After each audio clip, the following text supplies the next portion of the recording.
Unacademy. Let's crack it. Welcome back everyone, I am Satyam this side. और आज की video में मैं डिस्कस करने वाला हूँ मैं अपने स्लीप रूटीन के बारे में, जो कि मैंने फॉलो करी थी जेई एडवांस और जेई मेंस के 7 डेज पहले तक। काइंड ऑफ 7 डेज नहीं, 10 डेज पहले तक। सो वीडियो स्टार्ट करने से पहले आप रैंकर्स एवेन्यू चैनल को सब्सक्राइब करें और बेल आइकन को दबा दें ताकि आपको आगे की वीडियोस के बारे में नोटिफिकेशन मिलती रहे। सो अगर मैं जेई मेंस की एग्जाम की बात करूँ तो जेई मेंस फर्स्ट सेशन में मेरा शिफ्ट जो था वो मॉर्निंग शिफ्ट था, और जेई मेंस सेकंड सेशन में जो मेरा शिफ्ट था वो आफ्टरनून शिफ्ट था। तो वो एक आइडिया दे देगा आपको दोनों ही शिफ्ट के बारे में। आप अपने शिफ्ट के अकॉर्डिंगली आप रूटीन को फॉलो कर सकते हो।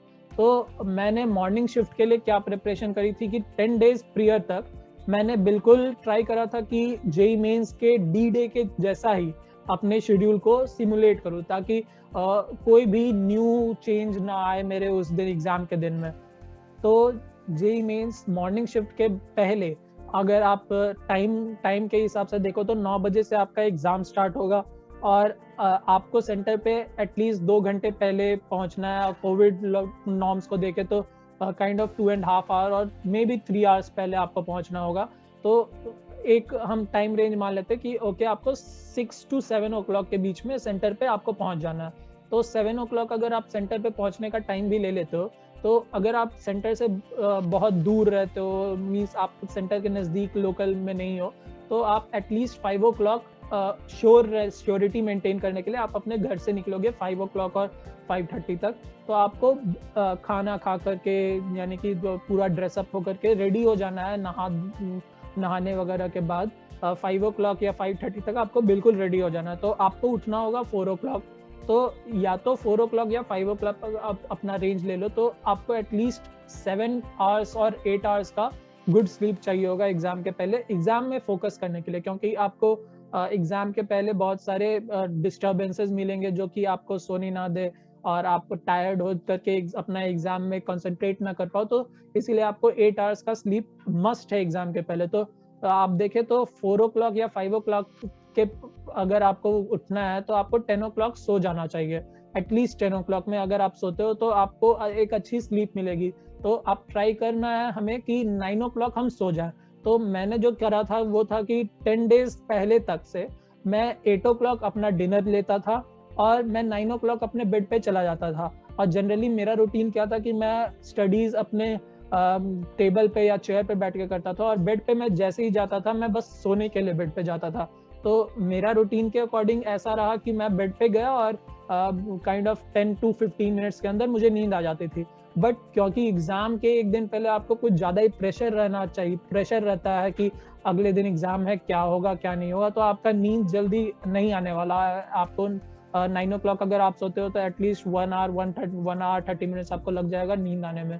तो इन सारे चीज़ों को अकाउंट में रखते हुए मैंने क्या करा था, 10 डेज पहले तक से मैं 9 ओ क्लॉक बेड पे जाता था, और साथ में अपने कोई बुक या क्वेश्चन या फॉर्मूले का बुकलेट एक ले लेता था और उन्हें देखता रहता था, ताकि मुझे नींद अप्रॉक्स 1 आवर के बीच में आ जाए।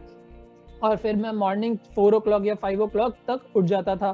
फिर जैसे ही मैं उठता था तुरंत फ्रेश अप होकर के मैं अपना ब्रेकफास्ट ले लेता था, ताकि ब्रेकफास्ट ज़्यादा लेट ना हो। और एग्ज़ाम के पहले तक मैं 4 आवर्स पहले या 3 आवर्स पहले तक मैं कोई कुछ खा नहीं पा रहा हूँ, ताकि मैं एक्चुअल एग्ज़ाम डे को सिमुलेट कर सकूँ।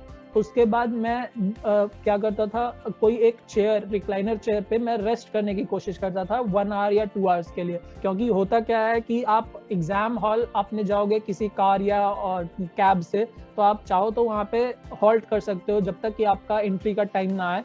तो हॉल्ट करने का सबसे अच्छा तरीका है आप अपने कार में फ्रंट सीट पे बैठो, रिक्लाइन कर लो उसे, और बिल्कुल कोई टॉवेल या कोई हैंकी अपने चेहरे पे रख करके आप रेस्ट करो। तो मैं उसी को फॉलो करता था। मैं ब्रेकफास्ट करने के बाद थोड़ा होके एक रिक्लाइनर चेयर पे, जिसके कारण मुझे एक ट्रेंड मिल गया था कि हाँ मुझे 2 आवर्स का स्लीप या 2 आवर्स का रेस्ट जरूरी है एग्जाम के पहले। तो मैं उसे उसी तरीके से करता था, ताकि अगर मैं कार में ट्रैवल भी कर रहा हूँ तो मुझे रेस्ट करने का वहाँ पे कोई न्यू इवेंट वो ना लगे, और मैं रेस्ट करता रहूँ और फिर एग्जाम में भी एक्टिवली मैं फोकस कर सकूँ।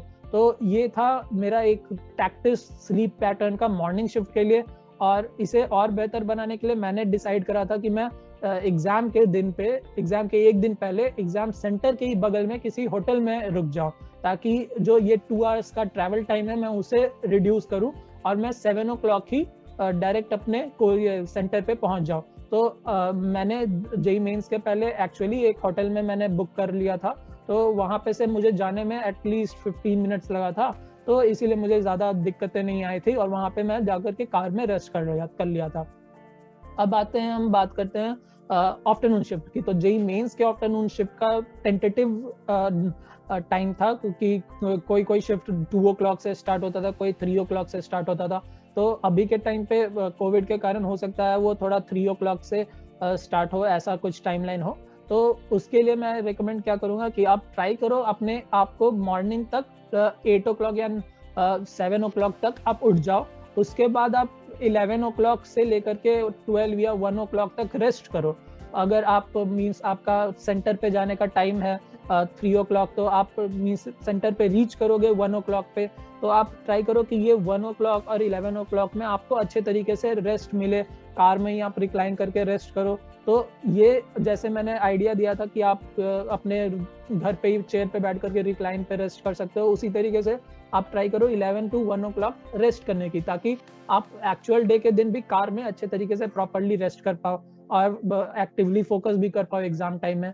तो मैं ये रिकमेंड करूंगा कि जिनका आफ्टरनून सेशन में एग्जाम है वो अपने आप को मीन्स शेड्यूल कर ले इस तरीके से कि मॉर्निंग 7 to 8 तक वो उठ जाए, ब्रेकफास्ट वगैरह सब कुछ कर ले, थोड़ा पढ़ाई कर ले, चाहे तो मतलब कुछ नोट्स वगैरह देखना है तो देख ले, और अगर आप अर्ली वेकअप करते हो तो उसमें भी कोई प्रॉब्लम नहीं है, बट आप 11 या 10:30 से लेकर के 1 o'clock तक रेस्ट करो प्रॉपर, ताकि आपको फोकस करने में बेटर हो, आपका कंसंट्रेशन लेवल इंक्रीज कर जाए आफ्टरनून टाइम में 3 to 6। क्योंकि जनरली जो लंच करके लोग आते हैं उनको जनरली लोगों को लंच के बाद नींद आती है, तो 3 to 6 में मोस्ट ऑफ द लोग प्रेफर करते हैं रेस्ट करने का या बाहर में खेलने का, तो वो टायर्डनेस काइंड ऑफ मेंटेन रहता है। तो आप उसे अवॉइड करना 10 days तक। आप ट्राई करो कि उन्हें इस तरीके से सिमुलेट करो कि आपका एग्जाम परफॉर्मेंस अच्छा रहे। और मैं ये भी रिकमेंड करूंगा कि आप ब्रेकफास्ट लो या लंच लो अपने एग्जाम के पहले, तो वो थोड़ा लाइट लो, कुछ ज़्यादा हेवी चीज़ मत खाओ, ताकि जिससे आपको वॉशरूम ज़्यादा यूज़ ना करना पड़े, आपको बर्प्स वगैरह एग्जाम के टाइम पे ना हो, क्योंकि वो आपको काइंड ऑफ डिस्टर्ब करेंगे एग्जाम के दौरान कंसंट्रेट करने में।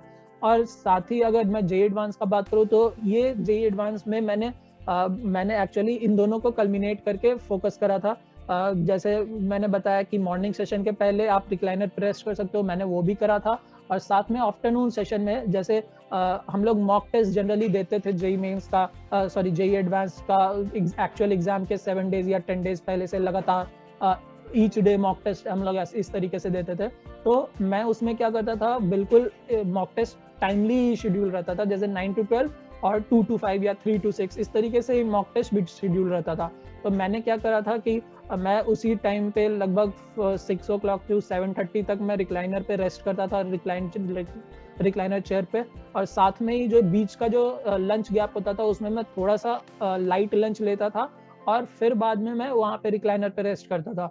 और रात के टाइम पे जेईई एडवांस के पहले सोने का भी शेड्यूल सेम 10 to अप्रॉक्स 4 या 5 in the morning, और मॉर्निंग में 5 o'clock मैं उठ करके बेद करता था, उसके बाद मैं अपना ब्रेकफास्ट करता था।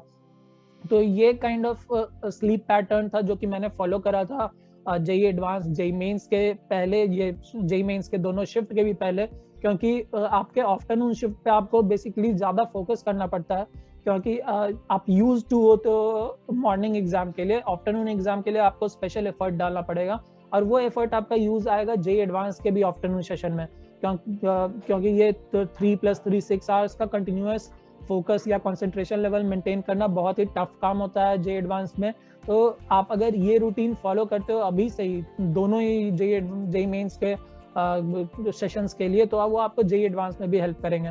तो मैं रिकमेंड करूंगा कि 7 days से बेटर होगा अगर आप 10 days तक ये शेड्यूल को फॉलो करो, और डेली एक मॉक टेस्ट पेपर लिखना ज़रूरी है। आप उससे ज़्यादा यूज टू रहोगे। अगर आपको ज़्यादा एग्जाम और लिखने हैं तो आप क्वेश्चंस प्रैक्टिस करो, एग्जाम और मत लिखो।